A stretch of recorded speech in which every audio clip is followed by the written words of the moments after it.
Good morning. Happy July 4th. It's 4 a.m. I'm gonna go take a shower and get my suitcase packed because I'm getting ready to head to the airport. I'm going to Indianapolis for the Days of the Dead convention to hopefully meet Brad Dourif, the voice of Chucky, and possibly his daughter too. Peter Monn is one of my favorite YouTubers and he lives in Indianapolis. I'm gonna check out some of the food places that he likes, the grocery stores and the restaurants. I'm hoping to bring back some baked goods from Meijer and Fresh Time since we do not have those grocery stores here. It's 5:18. I'm gonna request a lift and head to the airport. It's a little after 2:30 in the afternoon. I just got to my room. I'll tell you all my airport story a little bit later. But anyway, let's explore the room. So I got this big bottle of water from the airport. We got this desk here, set of drawers, TV. Is this a fridge? Awesome. Yay, we have a fridge. I was worried we wouldn't. Okay, got a coffee maker, which I never use because I don't trust those to be clean. Light. There we go. Got the light for the restroom. So, honestly, I was kind of concerned. Oops. Oh, sorry about my finger. I was kind of concerned this was going to be a huge hotel, but I got here, got on the elevator, and even though I booked a high floor, I thought it was going to be on like maybe the 15th or 20th floor or something, but it looks like this hotel only has about 5 floors. Got a nice big bed, chair, AC, nice lamp.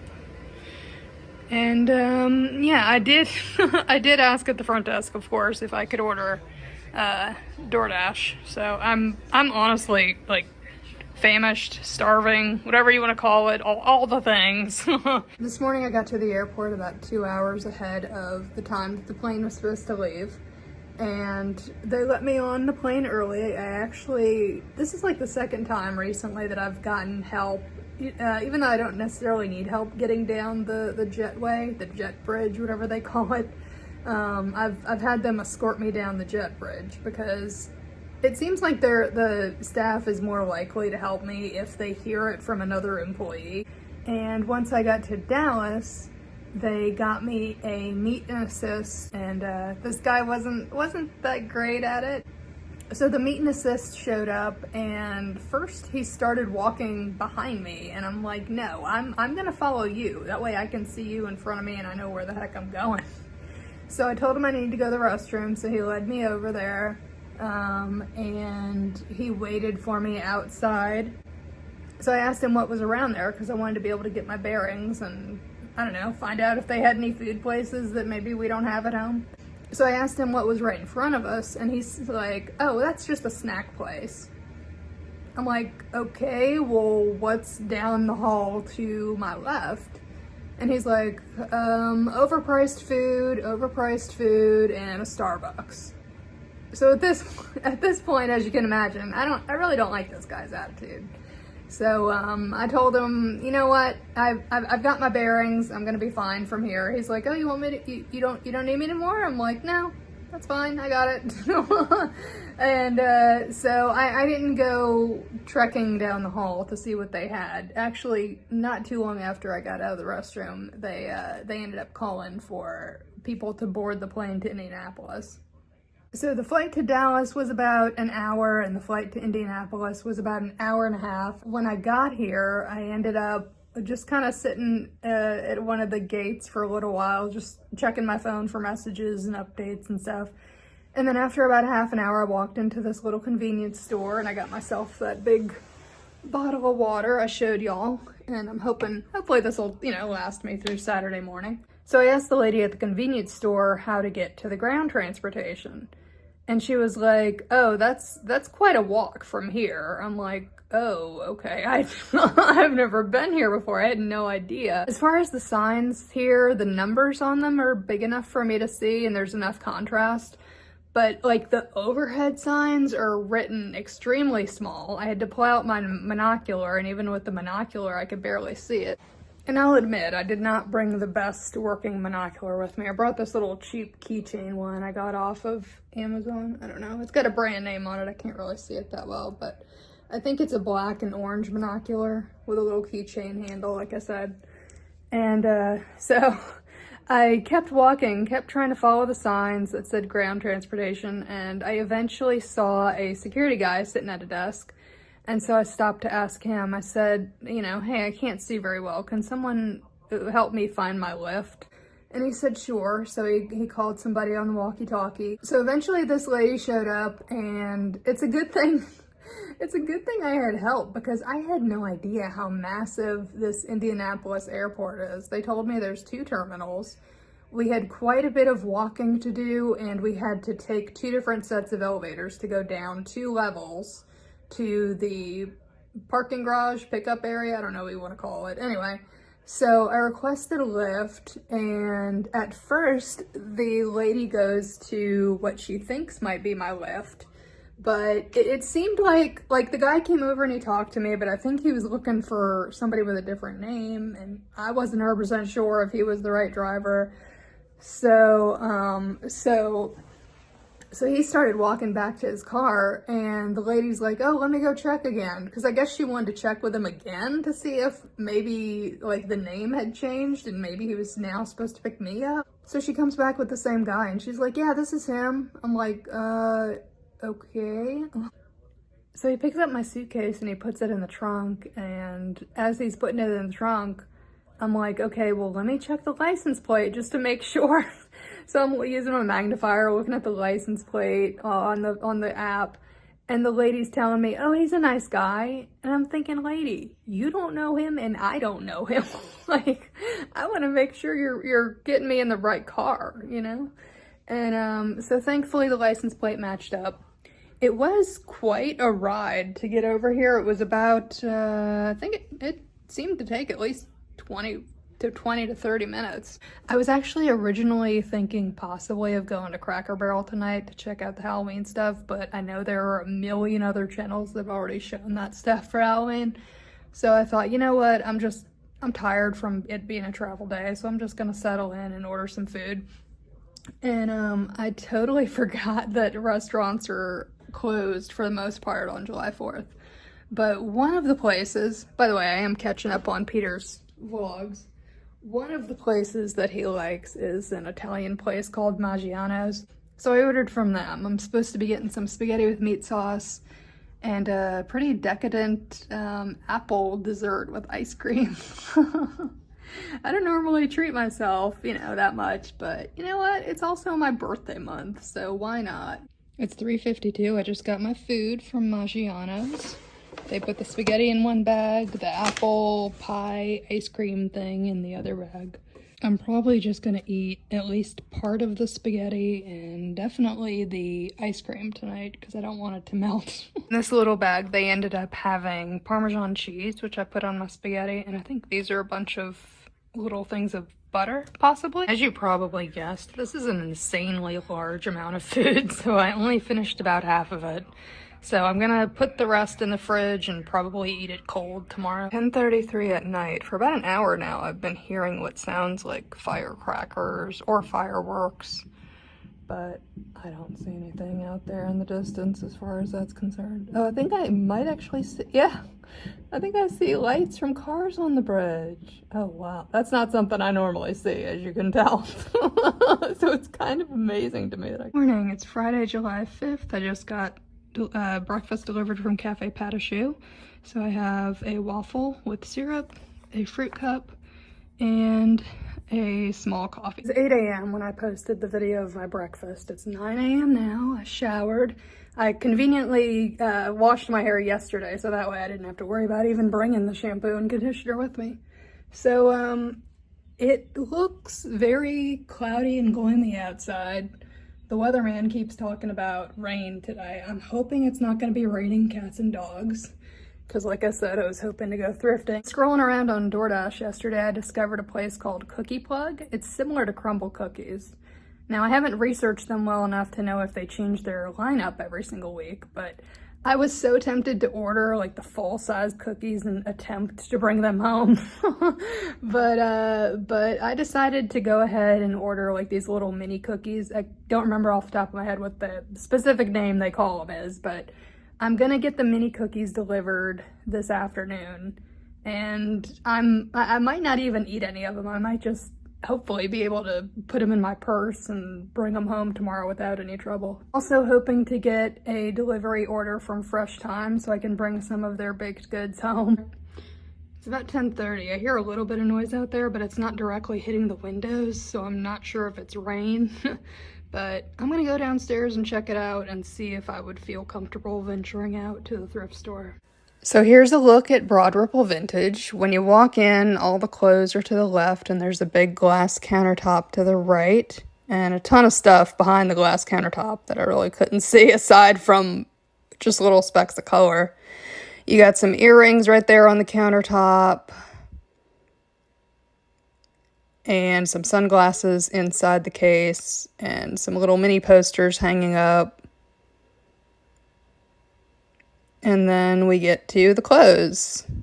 The men's clothes are at the front of the store, and then it goes further back to unisex clothes and then women's clothes.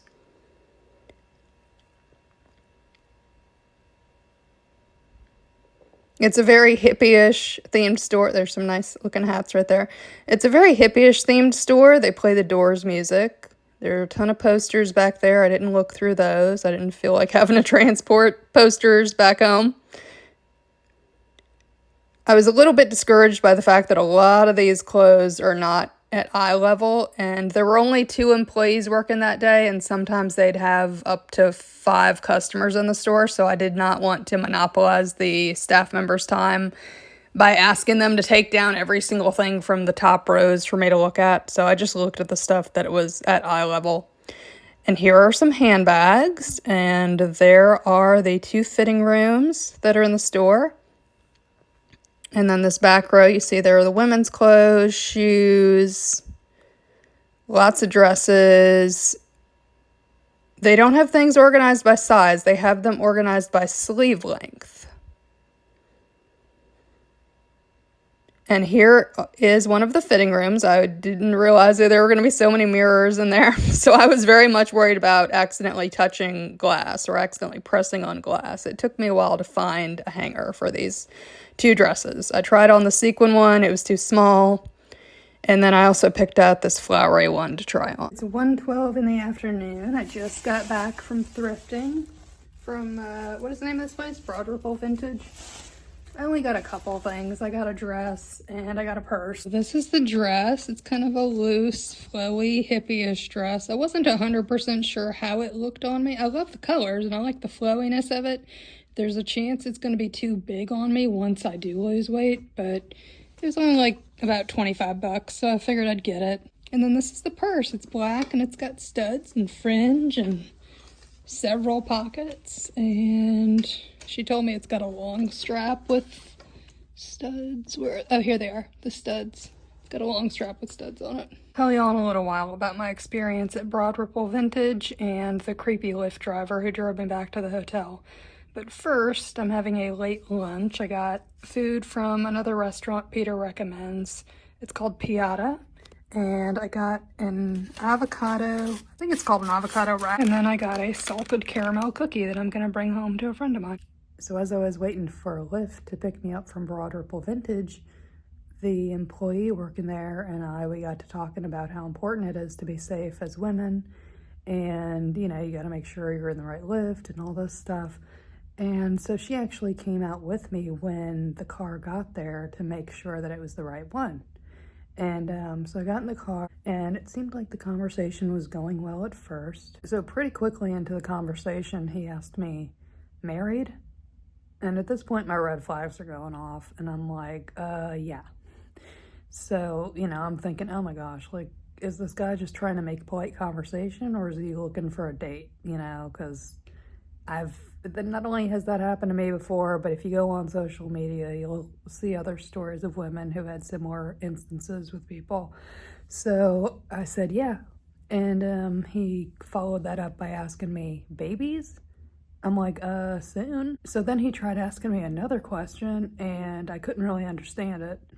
So at this point I picked up my phone and I start trying to call most of the guys' numbers that I have in my phone, because I want this Lyft driver to hear that I've got a man on the phone and I want somebody to stay on the phone with me the rest of the ride.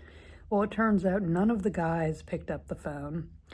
one friend of mine who lives in Louisiana picked up the phone, and, you know, of course I started talking to her as if I was headed back to the hotel, and within a couple of minutes, she's like, "Oh, I'm at work right now. Can I call you back?" I'm like, sure.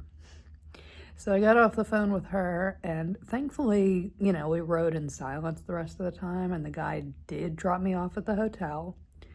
But I mean, you just never know. That could have been a very different situation. The world isn't a safe place for women, and that's not just coming from somebody who watches true crime. I mean, if you go on Reddit, TikTok, YouTube, pretty much any social media, you'll find women telling their stories about creepy and predatory men. I just got my order from Cookie Plug. It's a little bit about after 2:30, and I'm glad I decided to get these mini ones. I'm hoping these will fit comfortably in my purse. I actually don't plan on opening them until I get back home.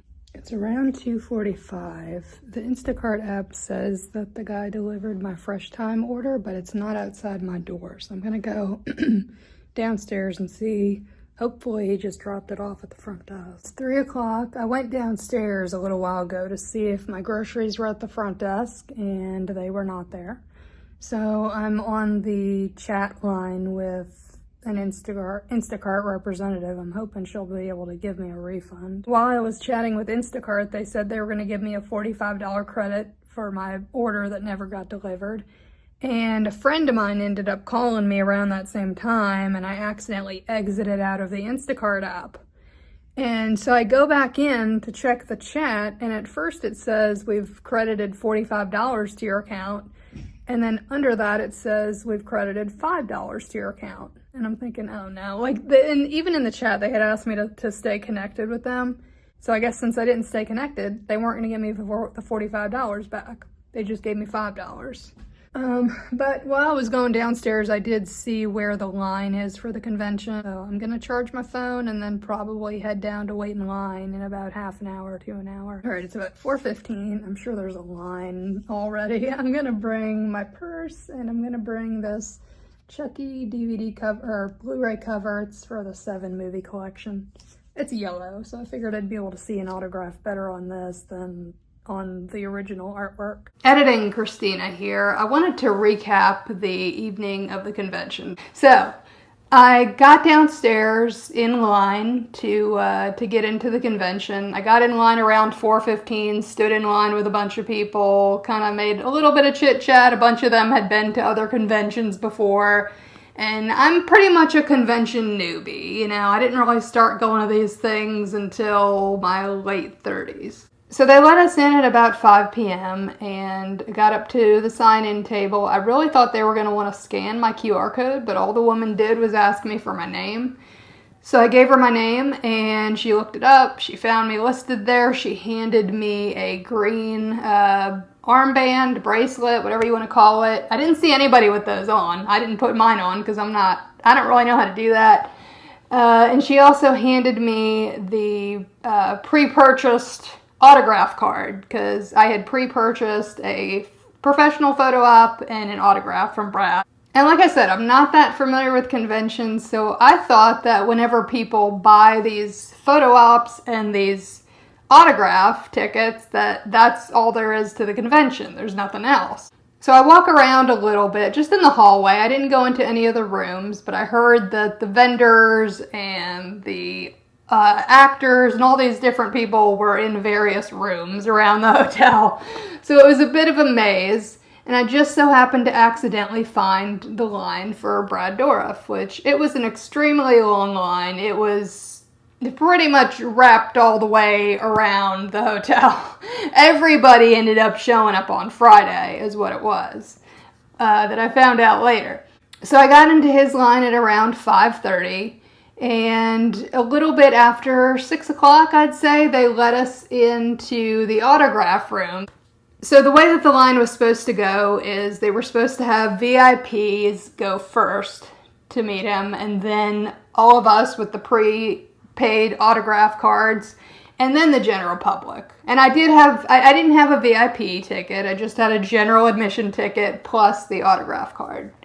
So they eventually let a bunch of us with autograph cards into the autograph room. And even though I couldn't see everybody at the tables, I asked the people around me, and they said that Brad's table was in front of us, and then next to him to my left was Fiona, and next to her to my left was Alex. And the guy that was behind me in line told me that Brad does selfies with people at these conventions. And I was like, oh, wow, I didn't even know that. If I would have known that, then I wouldn't have even paid for the pro photo op. So at around 6:30, one of the staff members came around making an announcement for the people who had a pro photo op with Brad to go get in line. And I decided to stay in the autograph line because a bunch of us were already pretty close to the front. So around 8 o'clock was when I got up to the front of Brad's line. And since I didn't know about the selfies beforehand, I thought, okay, I can't just walk up to the front and ask for a selfie because, you know, I think it's kind of a trauma response, over-explaining myself, because my mom always made me feel like I needed to over-explain myself in order to not be misunderstood by people. So I get up to the front of the line, and I tell the volunteer, I'm like, you know, I had a pro photo op scheduled, but I skipped it because I found out about the selfies, and I'd rather get a selfie instead.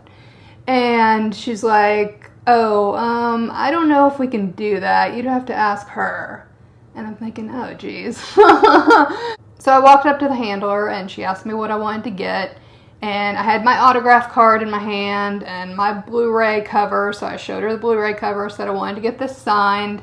And I also told her that I had skipped the pro photo op because I found out about the selfies, and I'd rather get a selfie instead. And so I'm thinking that she's gonna just ask me for cash, right? Well, she ends up looking at me and telling me, oh, I'm sorry, we can't do that. And I kind of just froze in the moment. My heart sank. I thought, oh my God, like this is exactly what I hoped would not happen. Like, I was hoping I would get up to the front, be able to take a selfie. It would be no big deal. I walked up to Brad, and he was there at the table ready to sign, and so I handed him my Blu-ray cover, and I said, it's for Christina with a K. And so he signed it, and then he pushed it back to me. And I'm thinking, oh, okay, I'm going to have to be the one to start a conversation then. So I reached my hand out, and I said, hi, I'm Christina, you know, and I told him where I'm from, and that I'm, you know, a film and TV actor, and I've been doing this for, you know, taking classes for 10 years. And so I asked him, the big question I usually ask actors, because they all seem to give me a different answer. So I asked him, how do you stay in the moment when you're filming a scene? And he said, that's something I learned from a man named Sanford Meisner. And so I said, oh yeah, the Meisner technique. I've heard of it, but I've never taken a class in that before. Is that something you'd recommend? And he said, yep. And so I said, okay, thank you. And he said, get to work. And so that was the end of our interaction. I didn't ask for a photo because I was kind of scared. The woman had already told me no. So after I finished talking to Brad, I walked by the staff member who had been directing traffic, and he asked me if I got my photo. And I said no. They told me that I'd have to go get a refund for the photo op and then come back. And, you know, so I told them I'd be right back. So I went to the photo op table, explained the situation, got the refund, and by the time I got back into the autograph room, that staff member that I had just talked to was no longer standing there, and instead there was a volunteer. I was holding my autograph card in my hand with my number on it with a Post-it note, and I was hoping she'd let me skip in line, but instead, you know, when I explained the situation to her, she's like, oh, that's a question for one of the staff members. So I decided to just kind of stand around for a few minutes, and then she comes up to me and she's like, if you wanted to try for a selfie, you'd have to get all the way in the back of the line because these people have been waiting here for a while now. And, you know, at this point, I'd been standing in line from like 4:15 all the way until 8:30. So I was exhausted. I was disgusted at this point, so I figured I'd just give up. I want my spaghetti to go to waste, so I'm gonna eat my cold spaghetti at 9 o'clock at night. By the way, look how bright it is out here. Let's see, make sure I don't bump into this table. Okay, here it is. Look at how bright it is out here at 9 o'clock at night. It's Saturday, July 6th, 2024. I figured I would end this crazy trip by eating my feelings and finishing off this apple thing that I've been meaning to finish off from the beginning. A little after 7:30 in the morning, and since the ride to the airport is about a half an hour long and it's a ginormous, overwhelming airport, I'm gonna go ahead and leave now. I made it to the airport and there were two different signs that said that were directing people to all gates. And I guess that they were directing people to two different terminals and I was at the wrong one. So one of the TSA security guys walked me to the correct TSA checkpoint. I just so happened to run into this Just Pop It popcorn shop that Peter had mentioned in his vlog. And I got this, oh, what is this called?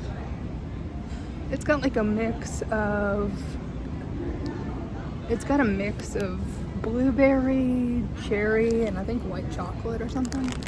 About an hour before my flight boards, so I stopped to get some pretzel bites with Parmesan and a water. Unless my phone is still on East Coast time, it looks like it's 4 o'clock in the afternoon. I just got home. And when the plane stopped in Dallas, I was able to navigate my way around it was a pretty big, lengthy, expansive terminal, but I found the restroom, found the food court, got myself some Chick-fil-A, had time to eat lunch before I was getting on the next flight. For some reason today, both of the flights had turbulence. It wasn't massive, but it was still enough to make me nervous. And then when I got to my hometown airport, I always go to the taxi location so that somebody can help me locate a taxi to be picked up. And I turned on Siri to give auditory directions to the driver, and he decided to turn on the auditory directions on his phone. And, you know, the people-pleasing tendencies run really deep since my mom expected that of me the entirety of her life. So as soon as he turned his auditory directions on, I just turned mine completely off. And unfortunately, we ended up in the wrong area. So then I was able to turn my auditory directions on again, and I got us back on track. Anyway, that was my trip to Indianapolis. My impression of it is that it's definitely nice if you have a car, but it kind of reminds me of Texas in the sense that everything kind of seems to be far spread out from one another. But I am glad I got to experience it, and I got to check out some of Peter Monn's favorite restaurants. They were definitely worth the wait. And I'm also glad that I got to meet Brad Dourif. I achieved half of the goal. The other half of the goal is to hopefully eventually get a photo with him. But that's the end of the vlog. So I hope y'all enjoyed this, and please give it a like, subscribe if you aren't already, and I'll see you next time.